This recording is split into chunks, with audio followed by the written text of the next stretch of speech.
की शुरुआत बड़ी खबर से। खबर राजधानी भोपाल से, जहां कल होगा शिवराज मंत्रिमंडल का गठन। दोपहर 12 बजे होगा शपथ ग्रहण समारोह। राजभवन ने इसकी पुष्टि की है। फिलहाल 5 मंत्रियों को शपथ दिलाने के फॉर्मूले पर सहमति बनी है। नरोत्तम मिश्रा, कमल पटेल और मीना सिंह मंत्री बनेंगे।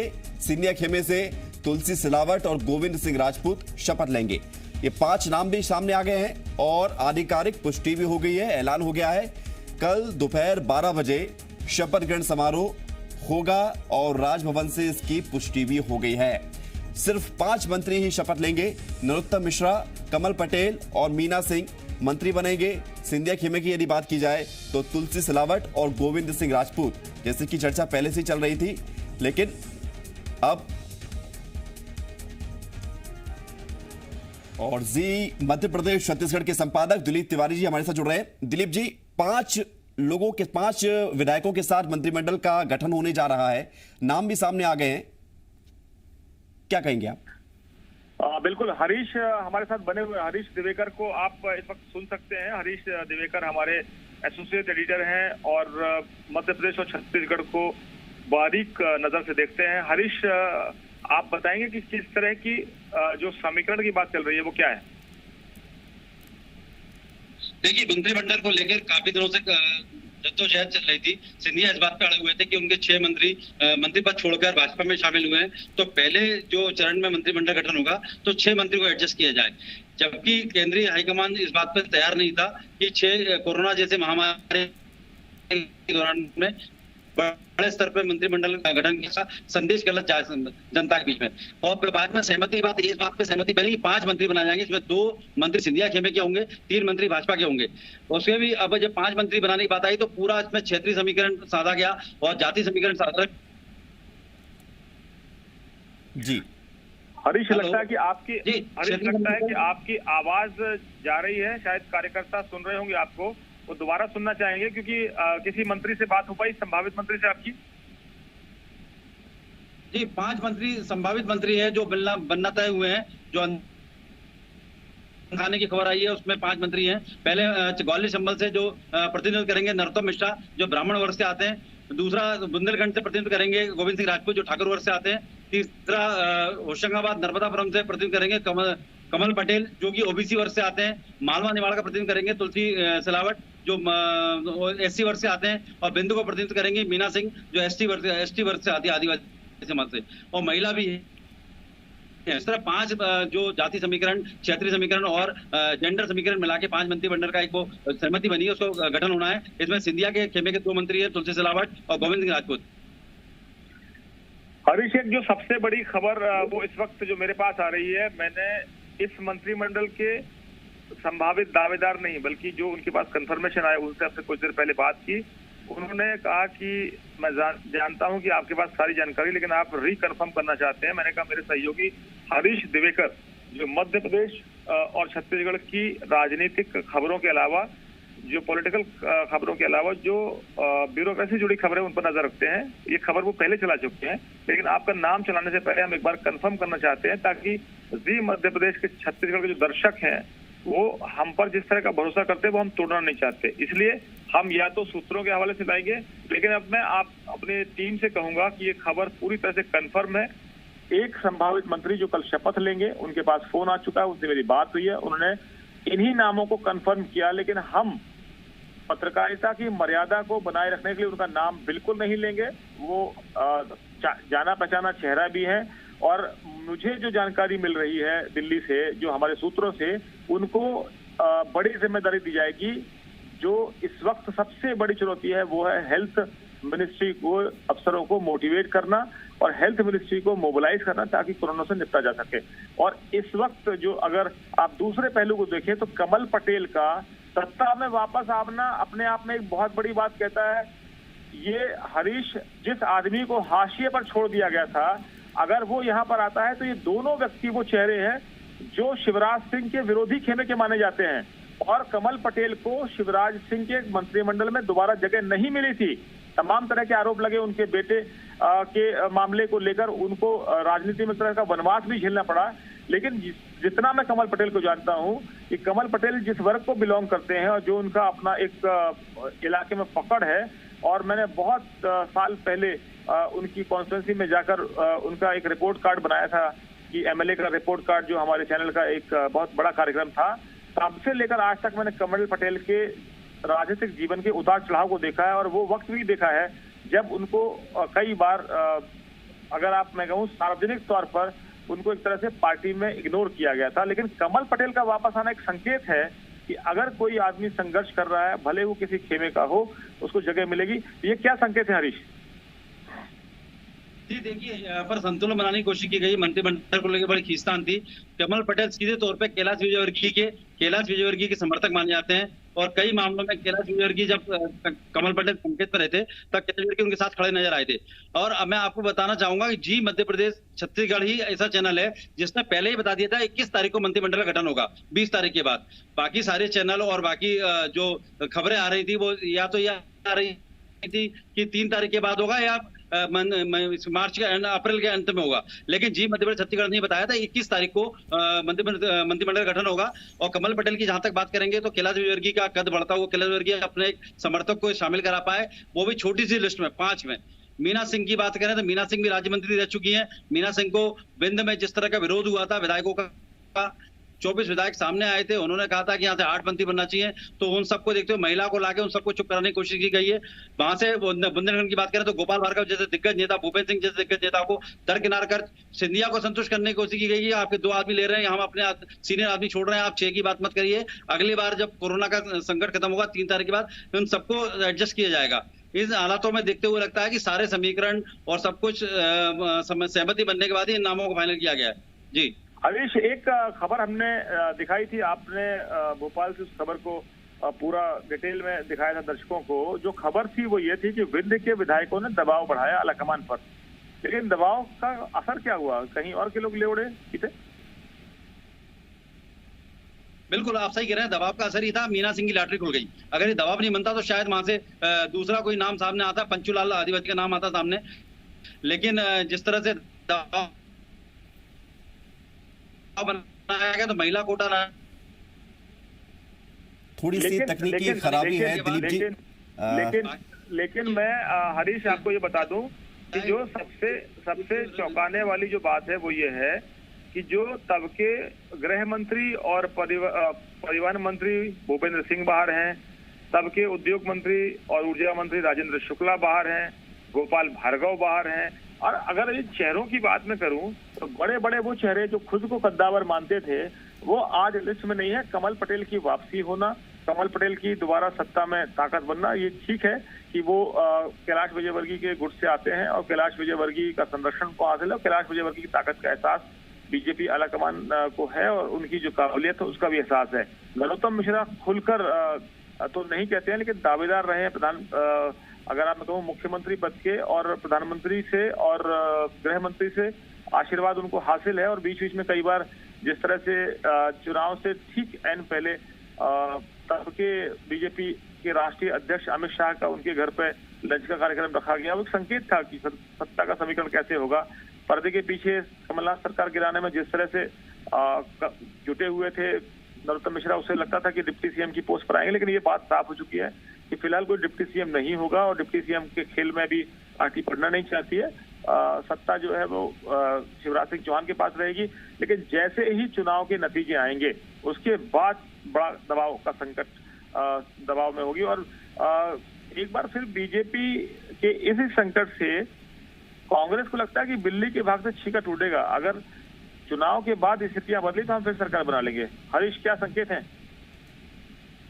बिल्कुल आपका आकलन बिल्कुल सटीक है, और यही वजह है कि कांग्रेस लगातार भाजपा पे दबाव बना रही है कि मंत्रिमंडल नहीं बना रहे हैं। आज जिस तरह से विवेक तनखा और कपिल सिब्बल ने पत्र लिखा है राष्ट्रपति को और संविधान, तो ये कहा गया ये संविधान का उल्लंघन कर रहे हैं और सरकार संवैधानिक है, और ये पूरी तैयारी की गई प्री प्लान तरीके से। दूसरा पत्र था कांग्रेस इसको कल सुप्रीम कोर्ट में जाने की तैयारी कर रही थी, इसकी भनक शायद ऊपर हाईकमान को लग गई थी। इसके बाद आनंद फानन में आज बैठक हुई, चर्चा हुई, चर्चा के बाद सहमति बनाई गई और सिंधिया को बताया गया कि ये भाजपा के दिग्गज नेता गोपाल भार्गव, राजेंद्र शुक्ला, भूपेंद्र सिंह, इनको हम बाहर रख रहे हैं। तो ऐसे में आपके जो साथी हैं उनको समझाएं, उनको भी एडजस्ट किया जाएगा।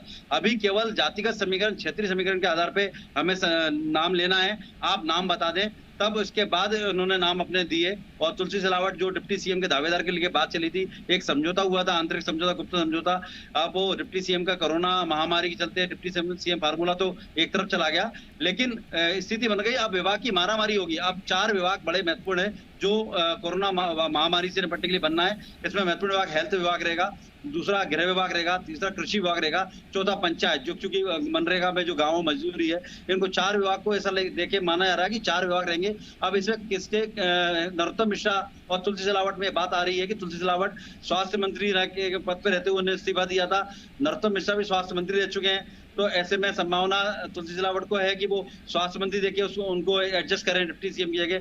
नरोत्तम मिश्रा को भारी भरकम कृषि विभाग जैसा विभाग दिया जा सकता है, और मीणा सिंह और कमल पटेल दोनों राज्य मंत्री रहे, तो इनको दूसरे विभाग के देकर संतुष्ट किया जा सकता है जी। लेकिन इस समय अगर मैं बात करूं हरीश, तो जो संकेत है वो सबसे बड़ी जो चिंता है इस समय सरकार की, वो है कोरोना के संकट से निपटने का, दूसरा है लॉ एंड ऑर्डर का, और तीसरा है किसानों की समस्या। यानी 3 महकमे अगर आपने नहीं सुधारे तो आपकी सरकार बनने के बावजूद जनता में गुस्सा पैदा होगा। जिस तरह के हालात बेकाबू हुए हैं, चाहे वो इंदौर की बात हो, चाहे वो भोपाल की बात हो, या राज्य के दूसरे हिस्सों की बात हो। दूसरी बात है कि अगर कोरोना के संकट से निपटने में प्रशासन नाकाम रहता है, मशीनरी नाकाम रहती है, तो जिम्मेदारी आएगी गृह मंत्रालय पर, क्योंकि पुलिस प्रशासन सब आपको चाहिए, व्यवस्था चाहिए। और तीसरा, किसानों का संकट बड़ा है, अभी फसल की कटाई होना है, मंडियों में माल जाना है। दूसरा, बुवाई के समय भी संकट होगा, और खाद और बीज का संकट भी होगा। ये इससे भी निपटने में आपको पुलिस और प्रशासन का सहयोग चाहिए। ऐसे में 3 महकमे बेहद इंपॉर्टेंट है। एक तो आपको मिनिस्ट्री जो बनानी पड़ेगी वो होम मिनिस्ट्री, क्या वो चार्ज खुद अपने पास रखेंगे मुख्यमंत्री। दूसरा जो सवाल है वो सवाल है कृषि विभाग से जुड़े हुए मसले, क्योंकि किसानों की बेहद बड़ी जो चिंता है वो ये है कि मौसम की मार भी है, मंडियों में दाना पहुंचाने की भी चिंता है, बारदाना भी नहीं है, और किसानों की जो अभी जुताई और बुवाई का समय आ रहा है उससे कैसे निपटेंगे। तीसरी बात यह है कि केवल बयानों से और केवल योजनाओं से कुछ होने वाला नहीं, क्योंकि अगर योजनाएं और बयान जो है जमीन पर नहीं उतरे तो जनता में गुस्सा होगा और 24 सीटों में से आप निपट जाएंगे, आपकी सरकार चली जाएगी। ये सबसे बड़ा डर इस समय बीजेपी आलाकमान के पास है। तो ये भी चिंता है कि हमने किसी भी तरीके से सरकार तो बना ली, सिंधिया को विभीषण बना के आप अपने साथ ले आए और कमलनाथ की लंका जला दी, लेकिन कमलनाथ की लंका जलाने में आपकी पूंछ भी जल सकती है, और वो 24 सीटें तय करेंगी कि 24 सीटों में भविष्य क्या होगा। जो मेरे जो सूत्र बताते हैं, मेरी जो जानकारी है उसके मुताबिक 24 सीटों पर पूरी ताकत लगाई जाएगी। लेकिन अगर अभी हम अपने विरोध को थाम नहीं पाए, कोरोना के संकट को नहीं निपट पाए, लॉ एंड ऑर्डर को कंट्रोल नहीं कर पाए, किसानों की समस्या हल नहीं कर पाए, तो आपको इन 24 सीटों पर नाकोचने चबाने पड़ेंगे। और आप एक बार जो सत्ता का ख्वाब देख रहे हैं अगले आने वाले बचे हुए समय के लिए, लगभग आप ये मान के चलिए कि 4 साल का वक्त है, अगर 3 महीने में निकाल दूं तो 3.5 साल में आपको जनता को ये बताना पड़ेगा कि जो 15 साल में जो जनता का गुस्सा हुआ 15 साल बाद, और आपको सत्ता से कुछ सीटों से ही सही लेकिन बाहर कर दिया गया था, वो जनता की एक तरह से भूल थी, और हम आपके लिए फिर वापस हाजिर है काम करने के लिए। तो हरीश, मैं आपको बता दूं कि इस समय बीजेपी के लिए तो स्थिति ये है कि ना उगलते बनता है और ना निगलते बनता है। अगर सिंधिया को निगलते हैं तो फिर सत्ता चली जाएगी, और उगलते हैं तो भी सत्ता चली जाएगी। ऐसे में हालात ये हैं कि तुलसी सिलावट के नाम पर, उनको उप मुख्यमंत्री बनाने के नाम पर कमलनाथ से टकराव लेने वाले सिंधिया को न माया मिली न राम। बीजेपी की गंगा में डुबकी तो लगा चुके हैं, लेकिन अभी बहुत सफर तय करना बाकी है। महाराज से शिवराज के साथ आए हैं, और यहाँ चौकीदारों का पूरा एक तरह से जमावड़ा है। देश के प्रधानमंत्री से लेकर शिवराज सिंह तक सब चौकीदार हैं। महाराज की चलेगी नहीं, लगता नहीं है। बिल्कुल आप सही कह रहे हैं, ग्राउंड टू अर्थ वाला मामला है भाजपा का। और प्रधानमंत्री मोदी खुद बोलते हैं मैं इस पद पर बैठा हूं, और चाय बेचने वाला सार्वजनिक रूप से अपने आप कहते हैं, और मैं वो चौकीदार हूं देश का बोलते हैं। तो यह राजा महाराजा वाला कॉन्सेप्ट नहीं है भाजपा के अंदर। लेकिन आपको बताना चाहेंगे कि महाराजगिरी के चक्कर में ही इतना लेट हुआ। ये बात पे जिद पे अड़े हुए, जिस तरह से उन्होंने कमलनाथ जी को दबाव बनाने की कोशिश की थी कि मेरे मंत्री सेट करें या मेरे विधायक सेट करें, उस तरह उन्होंने भाजपा में फार्मूला लगाने की कोशिश की। लेकिन भाजपा का जो काडर है, भाजपा का जो सिस्टम है भाजपा का, उस सिस्टम में उनकी नहीं चली। आखिर उन्हें समझौता करना पड़ा, 2 मंत्री पे ही समझौता करना पड़ा। भाजपा के पहले उनके पश्चार्थी की 6 से पहले मानेंगे ही नहीं, लेकिन अब उन्हें देखा आज बात नहीं बन रही तो 2 पे मान गए। हालांकि उन्होंने अपने दबाव के चलते भाजपा के दिग्गजों को मंत्रियों को बाहर करा दिया और क्षेत्रीय समीकरण के हिसाब से अपना गणित बिठाला है। लेकिन ये देखना होगा, लेकिन हरीश, जी। इसमें एक संकेत और छुपा है। संकेत ये छुपा है कि जब पार्टी के बड़े बड़े दिग्गज घर में बैठे हैं, लाल कृष्ण आडवाणी की बात करें या मुरली मनोहर जोशी की बात करें या बाकी लोगों की बात करें, मार्गदर्शक मंडल में है सब। अगर ज्यादा दबाव बना तो मार्गदर्शक होने में देर नहीं लगती बीजेपी में। और बीजेपी जिस अंदाज में काम करती है, शायद एहसास नहीं है कि जीते हुए सांसदों के टिकट काटने में जितनी बेदर्दी बीजेपी दिखाती है उतनी और कोई पार्टी नहीं दिखाती होगी। छत्तीसगढ़ में मुख्यमंत्री के बेटे की टिकट काट के केवल उस जगह पर नए नए लोगों को मौका देना और सिटिंग चीफ मिनिस्टर के सिटिंग एमपी बेटे की टिकट काट दी गई। एक संकेत यह है कि हमको किसी भी कीमत पर आपको अगर दांव पर लगाना पड़े तो लगा देंगे, लेकिन सबसे पहले पार्टी है और सबसे पहले जो है टॉप लीडरशिप है, और टॉप लीडरशिप किसी की नहीं सुनती। जिस तरह से हालात बने थे, कहा गया था कि शिवराज सिंह चौहान कमजोर हुए हैं, क्योंकि इस वक्त जो अगर वो कोई सत्ता के शीर्ष केंद्र में है वो तो है प्रधानमंत्री नरेंद्र मोदी और उनके सबसे करीबी जो है वो अमित शाह, जिन्होंने जिस तरीके से बीजेपी के संगठन पर पकड़ बनाई है, तो उन्होंने प्रधानमंत्री नरेंद्र मोदी की चिंता सारी हल कर दी थी। लेकिन जो समीकरण मध्य प्रदेश में बने थे, राकेश सिंह को जो जबलपुर से सांसद है उनको कमान दी गई, उसके बाद जो हालात बने, जिस तरह से चुनाव में नतीजा है, उससे साफ हुआ कि ये जो है एक्सपेरिमेंट फेल हुआ। छत्तीसगढ़ में जो सरकार थी वो कहती थी कि अब की बार 65 पार, और हुआ उल्टा। और कांग्रेस की सरकार के तब के बीजेपी के कांग्रेस के अध्यक्ष कहते थे कि ये नारा हमारे लिए लगता है। भूपेश बघेल ने जी मध्य प्रदेश के छत्तीसगढ़ के मंच से कहा था कि नारा बीजेपी वाले हमारे लिए लगा रहे हैं, और वो सच भी हुआ। इस तरह से जनता ने सुपड़ा साफ किया बीजेपी का। राजस्थान की आप हालत देख लीजिए। तो अगर आप कहें तो ऐसा नहीं है, झारखंड में भी झटका खाना पड़ा है, तो तमाम रणनीतियां फेल भी हुई हैं। लेकिन अगर यहाँ पर मंत्रिमंडल बना लिया गया है, इसको सत्ता के लिए लड़ाई कहें, कोरोना के संकट के बीच कमलनाथ ने ये भी आरोप लगाया कि केवल उनकी सरकार गिराने के लिए विधानसभा का सत्र चालू रखा गया बढ़ा, और दूसरी तरफ यहाँ पर संसद का सत्र रहा। लेकिन मैं आपको बता दूं कि हिंदुस्तान में सियासत हर वक्त होगी, मौत पर भी सियासत होगी। राजनीति में तो खैर उसी के लिए बने ही हुए हैं वो, राजनीति करने के लिए, तो करेंगे क्या। दूसरा, ये जो कोरोना का संकट है, इससे ये साफ है कि पूरी सरकार फिलहाल मैं नाकाम देखता हूं। जिस तरह के हालात बने, पूरी ब्यूरोक्रेसी जिनकी जिम्मेदारी थी, उन्होंने जिस तरह से चीजों को टैकल किया है, उससे साफ लगता है कि सत्ता के समीकरण में बनाने और बिगाड़ने में उलझे हुए लोग ये भूल गए कि कोरोना जो है वो भीषण बीमारी है। और उस समय इन सबको ये ध्यान नहीं रहा कि ना तो सोशल डिस्टेंसिंग का पालन कर रहे हैं और ना जनता की चिंता कर रहे हैं। एक दूसरे पर आरोप प्रत्यारोप लगाएंगे। तो जनता बहुत समझदार है। जनता उन लोगों को देख रही है कि जो हमको इस हालत में लेकर आए हैं, जबकि आदमी को कंधा नहीं मिल रहा है मौत के बाद। कब्रगाह में जगह मिलेगी नहीं मिलेगी पता नहीं चल रहा है। मरकज वाले मौत के घाट उतार रहे हैं। मैं आपको ये बता दूं कि इस वक्त हरीश सबसे बड़ी चिंता अगर है तो वो ये है कि मध्य प्रदेश की जनता ये देख रही है कि आखिर इस संकट से निपटने में सरकार कितनी सक्षम है। पैसे की कमी हो ना हो, खजाना खाली हो, सब कुछ तो शिवराज सिंह सरकार के चौहान के समय ही तो हुआ है, तो खजाना खाली पड़ा है। तो आज ये बड़ी चुनौती नहीं है।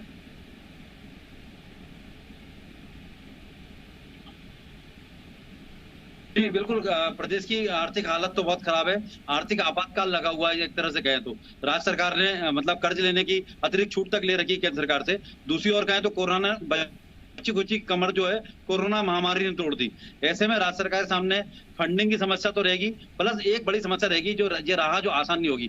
22 विधायक जो आए वो दूसरी विचारधारा के हैं, इनको भाजपा के अंदर एडजस्ट करना, वहां के जो मंत्री आए वो अपनी शर्तों पे आए उनके साथ एडजस्ट करना, ये सब लेके तालमेल बनाना। फिर जो 10 मंत्री बनेंगे सिंधिया कोटे के और कांग्रेस के जो आए मिला के, वो अपने हिस्से के मंत्री जो कम होंगे उनका अंतर कैला जलना। तो कुल मिला के जो भाजपा के लिए जो राह जो आसान नहीं रहेगी, जो बच्चे हुए 3.5 साल हैं वो बड़े ही संघर्ष भरे होंगे। और शिवराज सिंह जी के लिए भी एक चुनौती है कि उन्हें अपने आप को साबित करना होगा। इस कम आय के संसाधन में अपनी सरकार को बेहतर चलाना होगा। और 24 उपचुनाव पहली कसौटी थी उनकी, 24 उपचुनाव है जहां बेहतर प्रदर्शन करना होगा। अब उपचुनाव की स्थिति बात ग्वालियर चंबल में सबसे ज्यादा सीटें 16 सीटें जहां सिंधिया का गढ़ माना जाता है, तो सिंधिया के लिए भी चुनौती के साथ में खड़ी हुई है। तो एक साथ वो 16 सीटें दो लोगों के भविष्य को तय करेंगी। बिल्कुल। माफी के साथ दिलीप जी, एक सवाल मेरे भी मन में है। मैं शिवराज सिंह चौहान जी कब आएगा? चूंकि ये जो 5 नाम सामने आए हैं, आपको क्या लगता है कि इन 5 नाम में से 2 नाम जो सिंधिया खेमे के माने जाते हैं वो तो पहले से चल ही रहे थे, लेकिन इन 3 नाम में अगर नरोत्तम मिश्रा जी को हटा दिया जाए तो बाकी 2 नाम, चाहे वो मीना सिंह हो या कमल पटेल हो, इन 2 नाम में किसकी चली है? शिवराज सिंह चौहान की या फिर आला कमान दिल्ली से? बिल्कुल शिवराज सिंह बिल्कुल चली है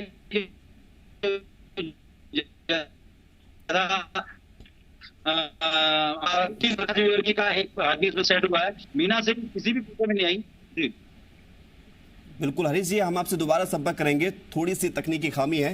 यही सवाल दिलीप सर आपसे है कि ये जो फॉर्मूला सेट हुआ है, जो 3 नाम सामने आए हैं जो पहले से चल रहे थे, 2 नाम तो सिंधिया समर्थक जो खेमे माने जाते हैं, चाहे वो तुलसी सिलावट हो या फिर गोविंद सिंह राजपूत हो, वो तो पहले से चल रहे थे, लेकिन मीना सिंह और कमल पटेल ये नाम कहां से तय हुए हैं? भोपाल से या दिल्ली से? क्या लगता है आपको? देखिए, इसमें ना तो भोपाल चलता ना दिल्ली चलता है। इसमें सिर्फ और सिर्फ ये चलता है कि केंद्रीय स्तर पर पार्टी आलाकमान ने तय कर लिया है, सिंधिया को बता दिया गया है कि ये नाम हम आपके स्वीकार कर रहे हैं, इनके अलावा बाकी बचे हुए नामों पर विचार होगा चुनाव के बाद।